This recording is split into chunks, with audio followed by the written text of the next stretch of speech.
Welcome back to another episode of Chasing Leadville 100. This week we are going through a week of my workouts while training for a 100-mile ultramarathon in Leadville, Colorado.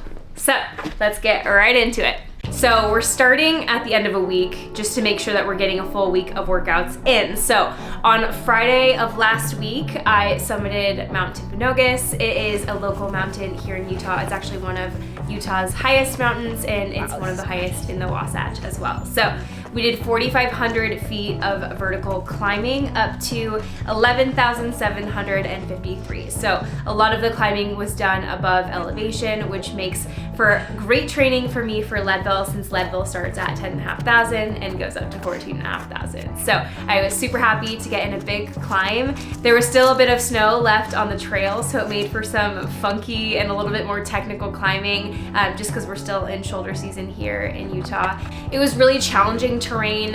Timp does have some pretty rocky terrain, so it's not super easy like mountain biking trails by any means. There's quite a bit of rocks on trail and kind of circumnavigating some interesting things like river crossings and snow patches, etc. But all in all, it was such a fun day. I got out with Bart and Shane, who are going to be my pacers in Leadville. So once again, just another incredible training day high up in the mountains. That's awesome. So awesome. It's the backyard, isn't it? It is the backyard. I mean, Well, yeah, it's your backyard. it's literally, I see it every Look at it every day. time the sun sets and rises. I think that's the coolest thing. The summit of Timp is really special because it's something that I can actually see in my backyard every day, and it's super cool. The views are incredible, and it was just such a magical day. So that was Friday, 4,500 feet of climbing and right around 14 miles. All right, so we're gonna glissade for the tubes, even though I'm wearing ill shorts for it. Woo! Okay, it's softer. Ah!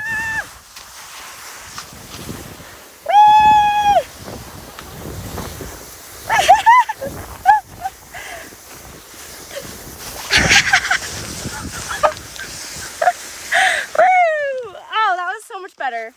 That one. That's not bad. And we didn't just climb Timp, we also came down and I hit a lift in the gym. We did our normal upper body, lower body ab circuit push to be able to push the blood flow from the lower body back up to the upper body and to our abs, and to really train on a fatigued body. That was something that I really gathered from this lifting session. It was actually not programmed this way, but we kind of maneuvered our day to fit the lift in, and I felt like it was really beneficial for me to feel how it felt to be fatigued and then going into a lift where I'm utilizing all of my muscle groups. So super great for training, super great for training fatigue and accumulation of stress. So absolutely loved Friday. Friday was a killer day, and that brings us to Saturday. On Saturday, I just did a road recovery run. Good morning. We have a nice little road recovery run today with Mr. B, Mr. Brighton. Just getting some early miles in. I do have family in town, my nephew and brother and sister-in-law, so trying to knock this run out before they wake up, just to kind of set the tone for the day, start the day with some solitude and movement. So I do most of my road running as recovery days, and you will see me in the trails for my heavier pushes, my longer pushes, but generally I use road as just kind of my regular recovery training session. So I just did a local recovery run for an hour on the road, just super light and easy for Saturday. And Sunday was a really rare one for me. It was actually a long run done on the road. I did 16 miles with the women's group, Women Run Utah. Such killer athletes in this group. Really an awesome group of people who are really serious about training, and just so happen to be women, moms, and ladies training for marathons, half marathons, etc. So I was able to actually get 16 miles at a 7:46 average pace, which for me is really fast, and it's not something that I ever train really.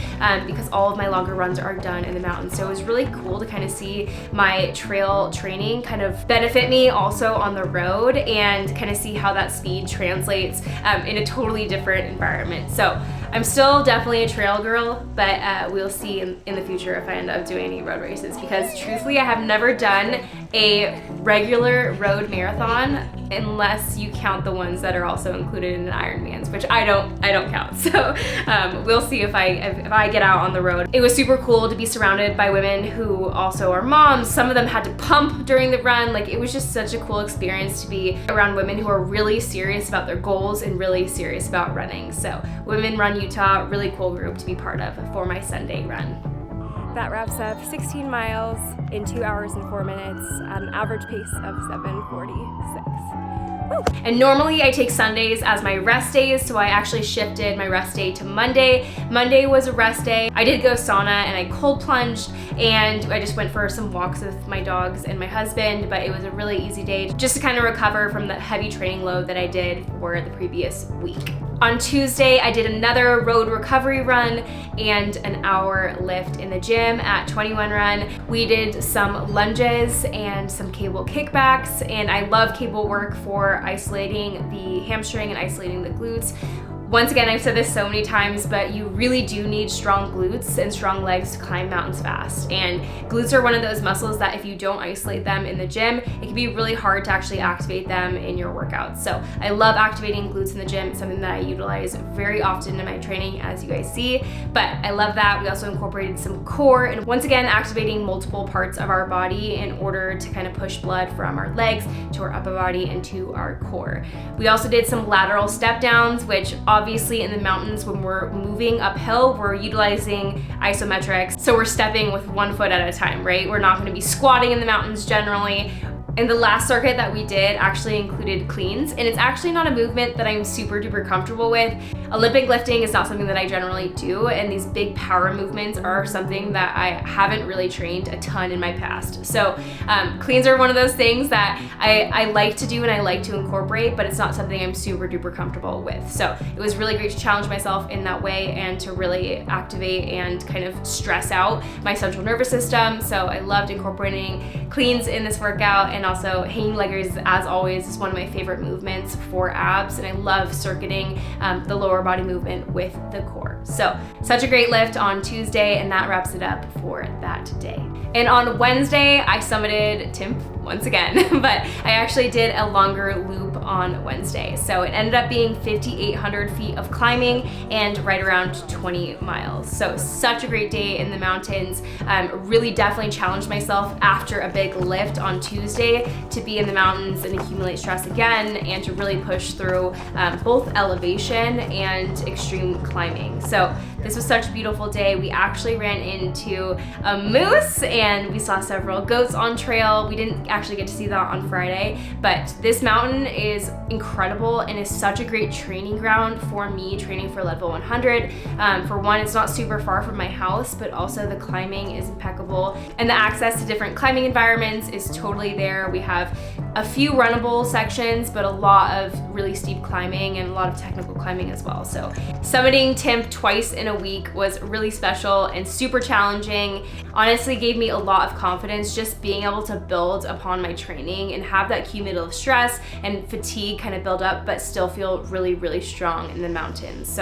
So special. I loved having the company that I had for this loop. We had Eli from LA. We had Ben, who is actually my coach, who you guys have met, and then Steve actually was on my Friday summit for Timp as well. So a really cool group of people and stellar athletes. They're all 200-miler athletes, so I feel so honored to train with people who are, in my opinion, more talented than I am at ultra running and more experienced. So cool to be around that type of energy and train with such killer athletes.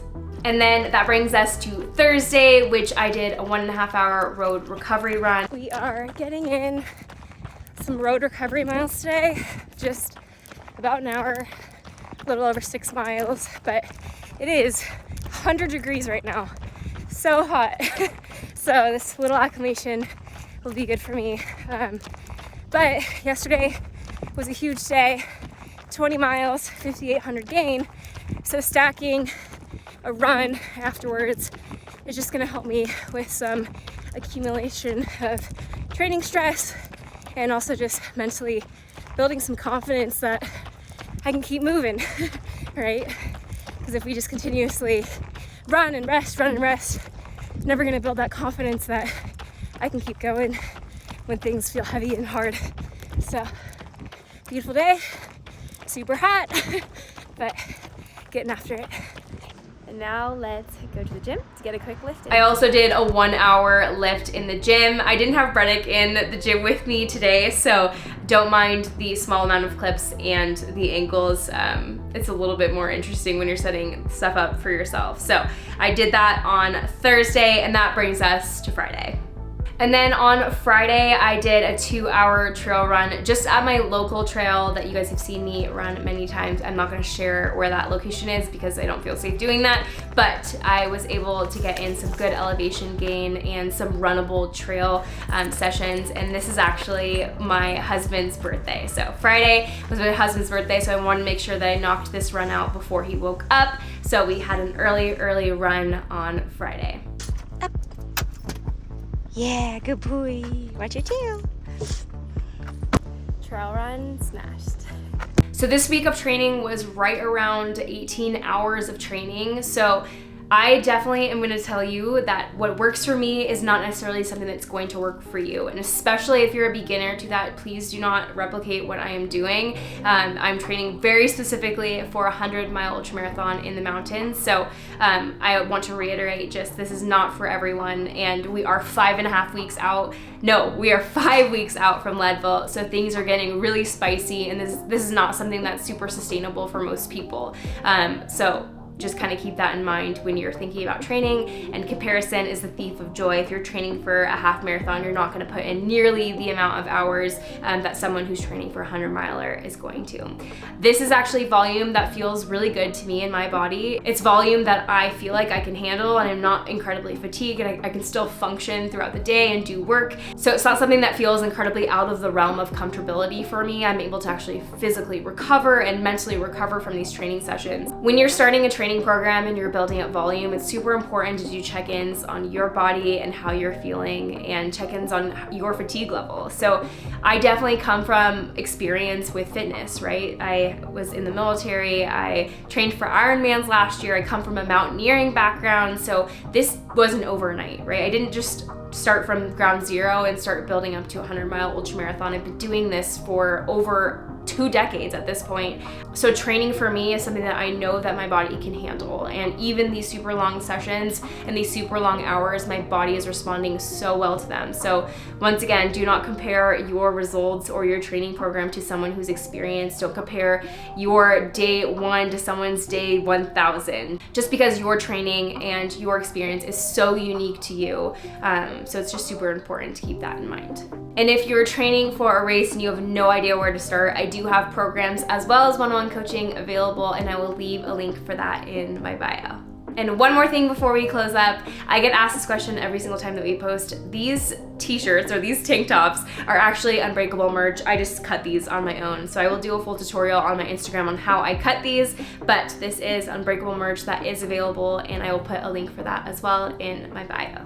Thank you for watching another episode of Chasing Leadville 100. We are currently 5 weeks out, so we will continue to build. I really appreciate you guys being here. Please do me a favor and subscribe to the channel, like and comment, because it really does help me out. So until next time, we'll see you later. Stay unbreakable.